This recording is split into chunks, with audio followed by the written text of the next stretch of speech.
Es Catalina Hurtado. El tema que escogí para mi exposición es el conflicto armado en El Salvador. Para adentrarnos un poco en la temática, debemos devolvernos en la historia y conocer un poco los antecedentes que participaron y que son causas del desarrollo del conflicto salvadoreño.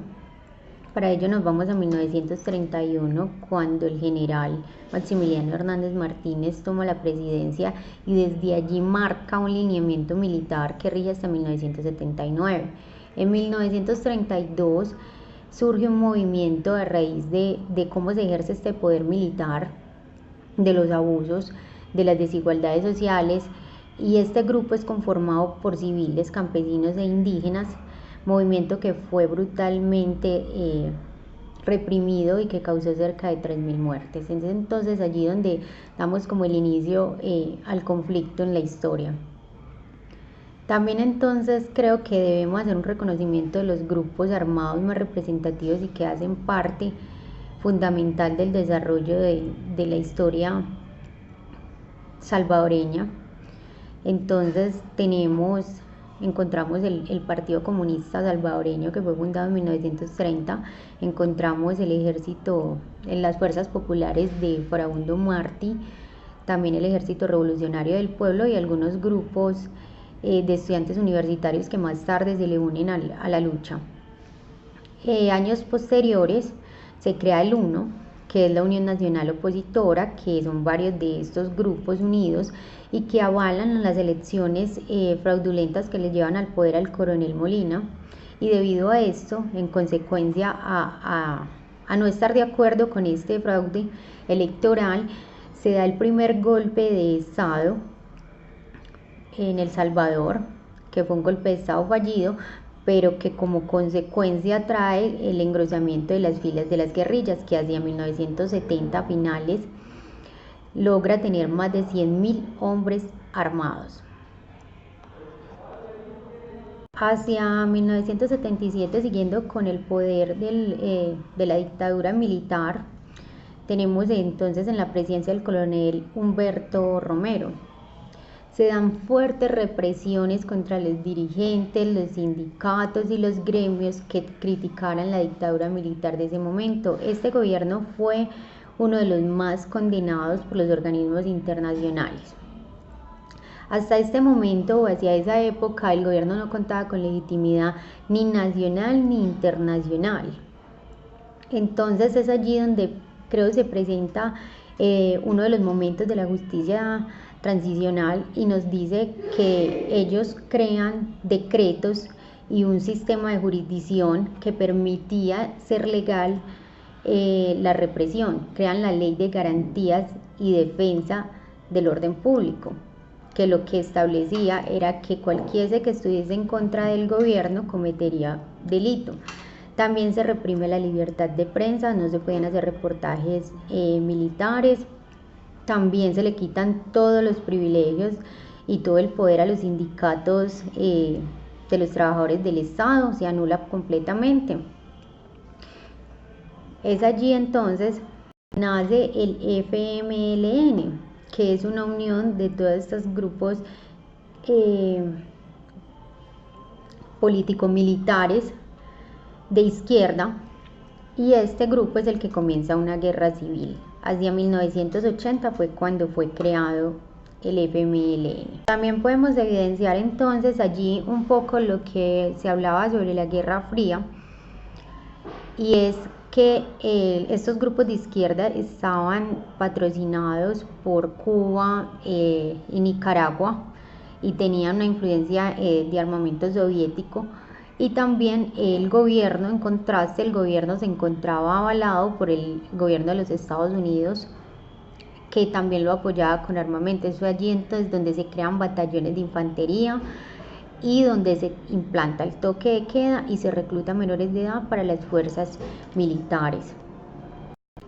A la par se crean otros grupos militares llamados escuadrones de la muerte, que fueron policías al margen de la ley, que fueron patrocinados por terratenientes y empresarios de la época, que atemorizaban las zonas rurales donde se apoyaba el FMLN. Hubo varios intentos por unificar las guerrillas y por comenzar diálogos, pero no hubo voluntad por parte del gobierno. Es allí entonces donde identificamos otra etapa de la justicia transicional, que es la participación de organismos internacionales cuando la justicia nacional no hace su debido trabajo. Muchas presiones políticas por parte de Estados Unidos para el gobierno de El Salvador, lo que obligó a que se crearan o que se convocaran unas elecciones libres. Se permitió el ingreso de la Cruz Roja a la prisión para verificar que no hubiesen presos políticos, y también se permitió el regreso de los exiliados políticos.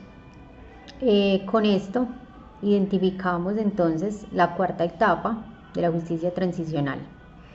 En 1990 se le pide a la ONU que sea mediador del conflicto y se realiza un plan, se desarrolla un plan en que ambas partes estén dispuestas, y en 1992 se firma el Acuerdo de la Paz en México, Chapultepec, con la colaboración del gobierno de Colombia, Venezuela y España, y lógicamente pues con el organismo de la ONU. A raíz de este proceso de paz que se empieza, se logran crear entonces la Policía Nacional, se reorganiza la Corte Suprema de Justicia, se reorganizan las Fuerzas Armadas, que ya toma otro papel más civil, bajo el mando civil. Se crean las comisiones de verdad, que también hace parte de la justicia transicional y que son encargadas de investigar la realidad de los hechos de violencia ocurridos durante el conflicto. De los pliegos de peticiones de este proceso de paz estuvieron que se volvieran zonas rurales que habían sido zonas conflictivas. Se le permitió también se pidió que se permitieran que los trabajadores tuvieran derecho a ser propietarios de las empresas privadas, y también que se le permitiera participación política a los autores del conflicto o a los participantes del conflicto.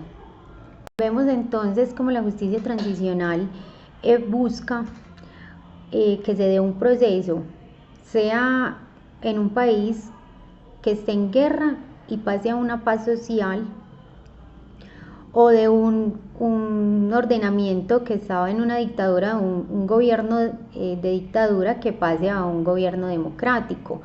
Y siempre que este proceso sea negociado, buscamos es un objetivo de dejar atrás un conflicto armado y de una reparación del tejido social. Dicha transformación implica lo difícil lograr el equilibrio entre la dignidad de las víctimas y las exigencias que tienen los grupos armados.